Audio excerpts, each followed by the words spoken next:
नमस्कार। आज म फेरि एउटा नयाँ कथा लिएर उपस्थित भएको छु। यस कथाका लेखक हुनुहुन्छ चार्जन राई। उहाँ हाल दक्षिण कोरियामा कार्यरत हुनुहुन्छ। तर भौगोलिक दूरीले उहाँको सृजनात्मक यात्रालाई कहिले रोक्न सकेन। नेपालमै रहँदा पनि उहाँले थुप्रै कथा र कविताहरू लेख्नु भएको छ, जसले पाठकहरूको मन जित्न सफल भएको छ। कथा तथा कविता क्षेत्रमा सक्रिय चार्जन राईको जन्म खोटाङ जिल्लाको पवित्र भूमि हलेसीमा भएको हो भने हाल विदेशमा रहेर पनि उहाँ नेपाली भाषा, साहित्य र भावनासँग उत्तिकै नजिक रहनु भएको छ। अब प्रस्तुत छ उहाँकै सृजना।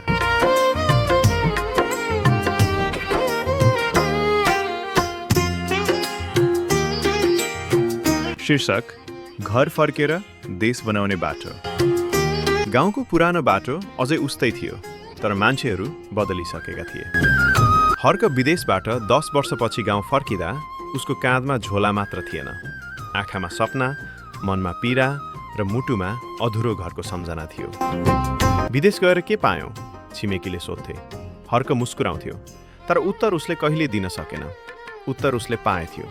आमाको झुर्री बढेको अनुहार, बाबुको मौन आँखामा थकान र आफ्नै गाउँमा पराई बनेको अनुभूति।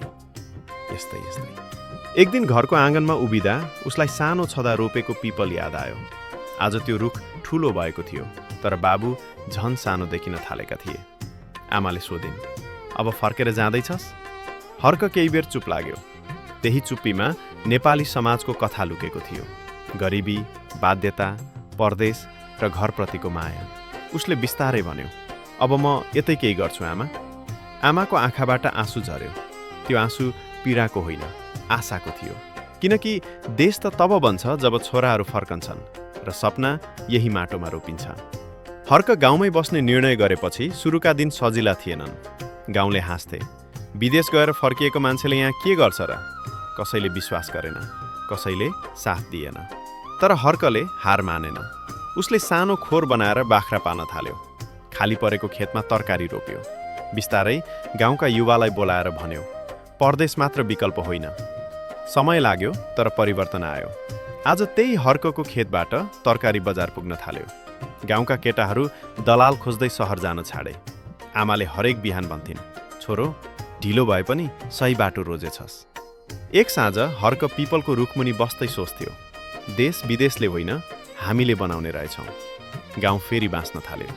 र त्यही दिन हर्कले महसुस गर्यो, सफलता भनेको टाढा जानु मात्र होइन, आफ्नो माटोमै उभिन सक्नु पनि हो। हर्कको काम देखेर बिस्तारै गाउँलेको नजर फेरिन थाल्यो। पहिले हाँस्नेहरू अब सोध्न थाले, कसरी सुरु गर्यौ? कति लागत लाग्यो? हर्क मुस्कुराउँदै भन्थ्यो, धैर्य चाहिन्छ र आफ्नो माटोमाथि विश्वास। एक दिन ओडाका मान्छे आए, फोटो खिचे, भाषण गरे, तर काम गर्ने बेला फेरि हराए। हर्कले बुझ्यो, परिवर्तन भाषणले होइन, कर्मले आउँछ। उसले युवाहरूलाई सिकाउन थाल्यो, खोर बनाउने तरिका, बजार खोज्ने उपाय, नाफा नोक्सान बुझ्ने ज्ञान। आज गाउँमा पहिले जस्तो चुप्पी छैन। खेतमा आवाज छ, खोरमा जीवन छ र युवाको आँखामा सपना छ। एक साँझ बाबुले पहिलो पटक भने, छोरो, तँले विदेशबाट पैसा होइन, दृष्टि ल्याएर आएको रहेछस्। हर्कको आँखा रसाए। त्यो आँसु थकानको होइन, सम्मानको थियो। र त्यही रात पिपलको रुखले हावासँग फुसफुसायो। यस्तै मान्छेले समाज बन्छ। समय बगिरह्यो। हर्कको नाम गाउँबाट बाहिर निस्कियो। अखबारमा आयो, भिडियो बन्यो, तर हर्क उस्तै रह्यो। एक दिन फेरि विदेश जाने कागज आयो।